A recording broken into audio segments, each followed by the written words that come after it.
సుమన్ టీవీలో మీ personal and business promotions కోసం కింది నెంబర్కి కాంటాక్ట్ చేయండి.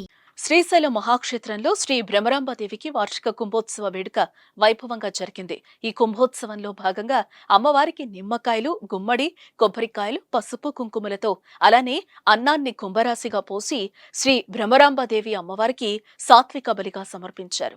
ఉదయం నుంచి అమ్మవారి గర్భాలయంలో అర్చకులు, వేద పండితులు ప్రత్యేక పూజలు నిర్వహించారు. సాయంత్రం అర్చకులు, ఈవో పెద్దిరాజు దంపతులు, అధికారులు కొబ్బరికాయలు, నిమ్మ, గుమ్మడికాయలతో రెండవ విడత సాత్విక బలులను సమర్పించారు.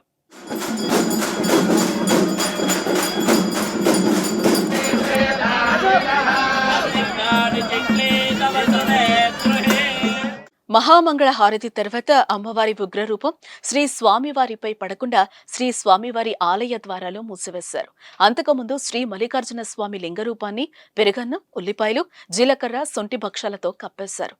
అనంతరం శ్రీ స్వామివారి ఆలయంలో పనిచేసే ఉద్యోగి స్త్రీ వేషధారణలో అలంకరించుకుని చేతిలో హారతితో వేద మంత్రోచ్చరణలతో మంగళ వాయిద్యాల నడుమ అమ్మవారి ఆలయానికి తరలివచ్చి కుంభహారతి సమర్పించారు.